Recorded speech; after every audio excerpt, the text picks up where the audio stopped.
The following is not meant for children, has been edited by Cute Stuff, and is brought to you by support from Patreon.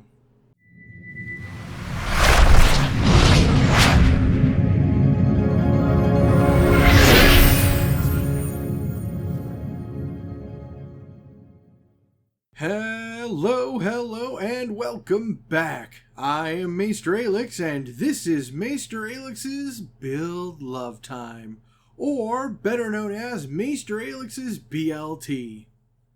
The videos in this series are where I go over character builds for some of my favorite RPGs. In this video, I plan to show you step by step how to make a character build that I really enjoy and explain why I enjoy it. And hopefully, you will too. Now, I like to make fun and flavorful character builds, something that leans more into ROLE play instead of ROLL play. However, it never hurts to give yourself a really good numerical advantage from time to time. You know, as a treat.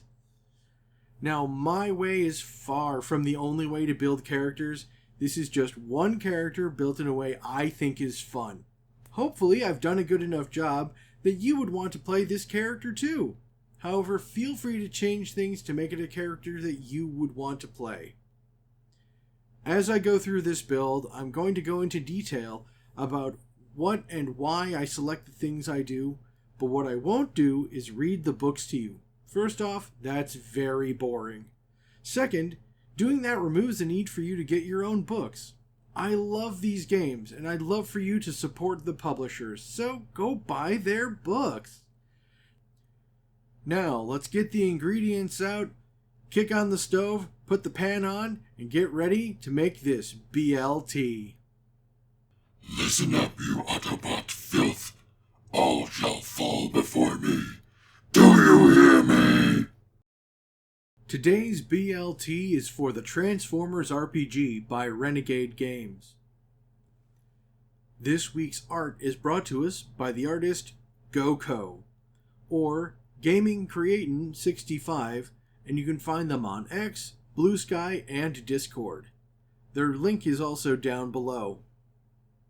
The character today is Derailer. He is the big gun. This bot's alt mode is the Gustav gun, a massive German 80cm railway gun, the largest caliber rifled weapon ever used in combat. Derailer is a bot that is large and in charge. Him being the biggest makes him think he's the best. He's loud, arrogant, and violent, perfect for the Decepticon cause. He's been around for a very long time and is loyal to only a very select few. One of which is Megatron. Once Megatron and the others came to Earth, it took him quite a while to find the right alt mode big enough and armed enough to suit him. Now, before we get into the building of this BLT, let me just say that this character already exists. He's played by my good friend Derailer on my Transformers RP server on Discord, and he's my bestest buddy. For those who've been on my channel for a while, you'll recognize him as I paid reverse homage to him back in my Stellaris Empire days as the Yaki Doughbots. So, let's get into this BLT, shall we? The books you'll need to get from Renegade Games to make the character as I've set him out are the Core Rulebook, Decepticon Directive, and the Enigma of Combination. So let's begin at the beginning and get this party started. Influence. So, to get Derailer the way I want him to be, we're going to need the full 3 influences. The first is Titan Spark from Enigma of Combination. This is a simple influence, and while everything it does is very nice, the main thing we're looking at is the increase of his size category. More on that when we get to Origin. The second influence is Gladiator from the Core Rulebook. This influence gives us a specialization in Intimidation, which I put into Shouting. You don't get the point in it yet, but it is still effective. This bot screams so loud and hard it physically hurts other bots. I think it's because he's like 50% canon. And the last influence is Experiment from the Core Rulebook. selecting the option for an additional internal hardpoint that's not a weapon. Hang-ups. With 3 influences, Derailer gets 2 hang-ups. I selected arrogant and violent. These 2 fit his personality perfectly. Trust me. And the mechanics are not too crippling either. Origin. Here is where we start to see the mechanics of Derailer truly start to snowball, and very rapidly. Please let me explain. First off, the origin I went with is Drone from Decepticon Directive, because there is a general perk that is impossible not to want immediately. He's a drone of the Pillar origin found in Enigma of Combination. As a drone, his drone perk, Hint of Independence, gives us a perk, but we have to take a flaw. The drone flaw I selected for him is number 1 from the list, Poor Energon Circulation, which can be very rough, but with careful planning, we can work with it. The upshot is, now that we get a general perk, there is no better than Terrifying Presence. Not only does this give us more opportunities to put points into the Intimidation skill, but every time we use Intimidation against a target's willpower, we get a little bonus. There's a few options, but they're all good. Now, its prerequisite of needing a D6 in Intimidation is a little rough, but we will have that covered right away. Now, as a pillar, he gets a choice of what size category he wants to be, and I went with starting off as big as he can at huge. With Titan Spark, this pushes him up to gigantic. We're going to need that size for a piece of gear later, but trust me, it's so worth it. Now, furthering the snowball, the Pillar Origin perk, Face Me, which I will point out is an intimidation attack targeting willpower, so it immediately pays off with Terrifying Presence. I love it. For this origin, you get your choice of essence and skill, so let's start this along and give ourselves a +1 to the strength essence and the first rank in the intimidation skill. Role. For the role, I leaned into the In Charge of Large and In Charge and went with Field Commander from the core rulebook. This is a very flexible role and leans into support and is a force multiplier. For the Cybertronian perk, instead of the standard issue Never Forsaken, I went with the Decepticon Directive variant, Show Them Who's in Charge, which is very flavorful in both a name and function as would lean into his anger issues. And unlike most roles, this only gives a single perk, but that perk, Issue Command, is so flexible and powerful. It's what makes a field commander so very good. And its use is not limited to a list, instead it rewards creativity. The list in the book is merely examples. Field Command gives a +1 to the strength score, which we once again put directly into Intimidation. The other +1 it gives is to the Social Essence score, which I then put into Persuasion. While we could put it into Intimidation, we do want some Persuasion to pull off some other Field Commander shenanigans later on. Focus. The focus for Derailer is the Tyrant Focus from Decepticon Directive. This is one of my favorite Field Commander focuses in the game, because it is so fun and so flavorful. The perk this gives, Fearsome Voice, is another intimidation against willpower attack, and it is also close range to help cover a gap in the attack range for the gear we'll pick up later. Also, the condition that the target has to be able to hear you, or see your body language, keep that in mind for later. This focus gives us a +1 to the strength essence, and that we, once again, are putting into Intimidation. This will have us meet the D6 prerequisite needed for Terrifying Presence. Phew, I'm glad that's over with. Faction. Is there any question to what Derailer is? This boy is a Decepticon through and through, which not only is thematic, but one of the effects of his faction perk, Hail Megatron, is that you get an upshift on intimidation checks on targets that are smaller than you. And since he is gigantic, there are few bots that are not smaller than him. Gear. Let's do the easy part first. In the extra internal slot you gain from Experiment, give yourself a siren from the core rulebook. Since Derailer is a train, I'd like to think this is one of those really cool train whistles. Now for the other internal slots. He is a Gustav gun. He's gotta have a huge enormous weapon, and the one I went with is the artillery cannon from the core rulebook. This thing is fantastic and slightly terrifying.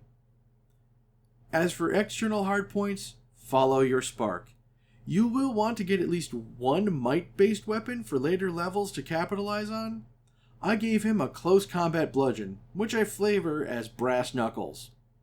Also, keep in mind, you are gigantic.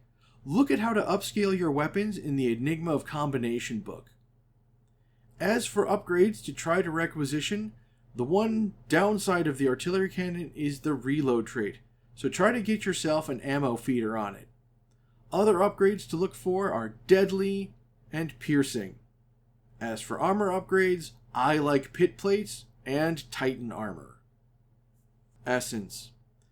Thanks to the drone imperfection, we want to select these essence scores carefully, and keep in mind what this role prefers to do in the future as well. So with that in mind, we're going to go with the standard spread of 4-3-3-2, and here's how I break down the essence step. The +4 goes into the speed essence. This is one of the slowest gains in the field commander role, so we need to raise this now to avoid falling behind.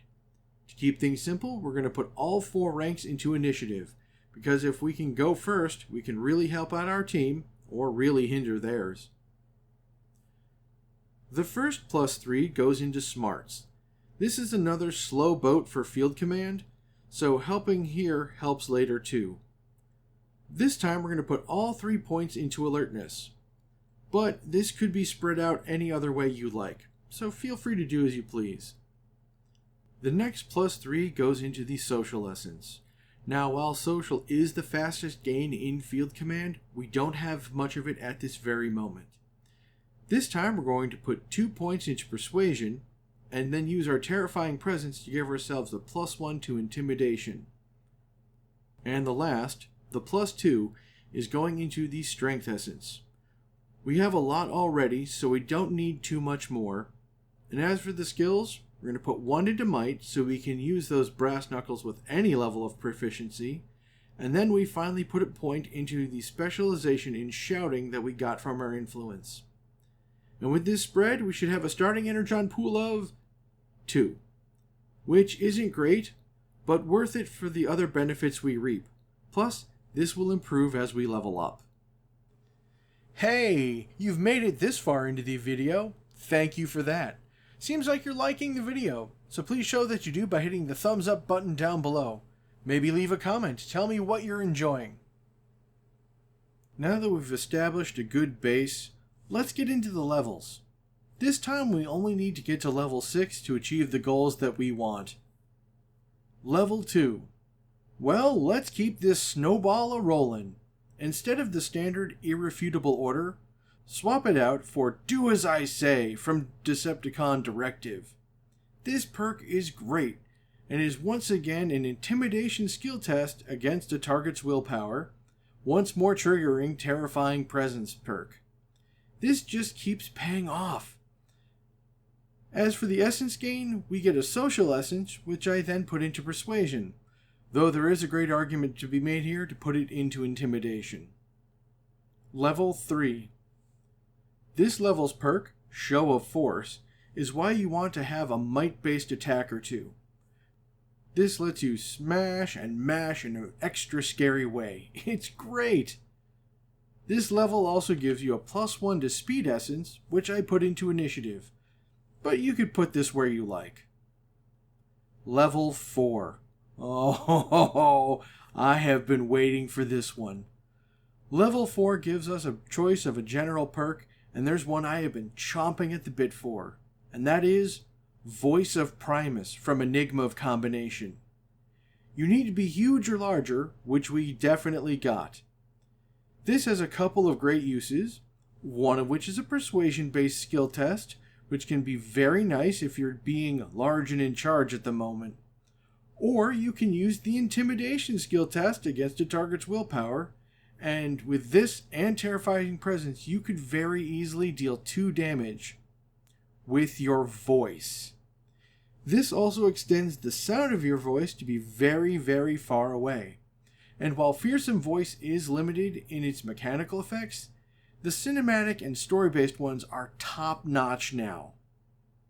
This level also gives us +1 to our Strength Essence, and to help shore up some of our downsides, I'm putting that into Might. We're already very intimidating, so let's boost that show of force. Level 5. If the perk Sync Up had a Decepticon directive name, it would be something like, "No, you fool, like this!" This gives you a conditional extra attack, and while you're packing an artillery cannon, that is a very nice thing to have indeed. Level 5 grants us a +1 to our social essence, which I want to put into Persuasion. We've got an even better reason to do so now that we have Voice of Primus. Level 6. So, let me get this straight. With the perk Make an Example, I get even more uses of Fearsome Voice? Yes please. Very yes please. As for the essence gain, we get a +1 to our Smarts essence, and I'm once again putting that into Alertness, but feel free to put this wherever you like. Also, with our Smart essence going up, our overall essence score has also increased to +3. Unfortunately, this is still low, but it's better than nothing. And at this point, for what I wanted to do to make Derailer, I'm done. This guy is a gigantic jerk, but he's our gigantic jerk. He screams loud and proud and can flatten cities in a single shot. He's very fun to play, and honestly, the terrifying presence and all the intimidation checks are just scary to play with. I love it. If you play Derailer, do note that if you get all the way up to level 13, you want to take the Decepticon directive swap for Let Cooler Heads Prevail. Alternatives. Well, if you want to go a little less hard on intimidation and more into the smashy, you could change his origin to Charger and put more points into Might. Or, if you really want to focus on the artillery cannon, there's the Raider role and its Siege Master focus, which would be utterly devastating. Honestly, make sure if you get your bot this big, you upscale your weapons appropriately. And with all that being said, here's where I'm going to say, thank you all for joining me. Please remember to like, comment, and of course subscribe. It's a little click for you, but a really big deal for me, and I greatly appreciate everyone who does. And if you have enjoyed this video, check out the links down below for links to my artist, my editor, and of course my Patreon campaign, where you can get yourself a variety of awards, including early access to all my videos. Thank you all for joining me, and I shall see you all on the next one. And I'd like to give a special shout out to all my patrons who help make these videos possible. Aaron Smith, Brian Pelfrey, Chris Armstrong, Dennis Detman, Harry Thompson, and Mark Milius. Thank you all so much for your contributions. I wouldn't have this channel without you. Thank you very much.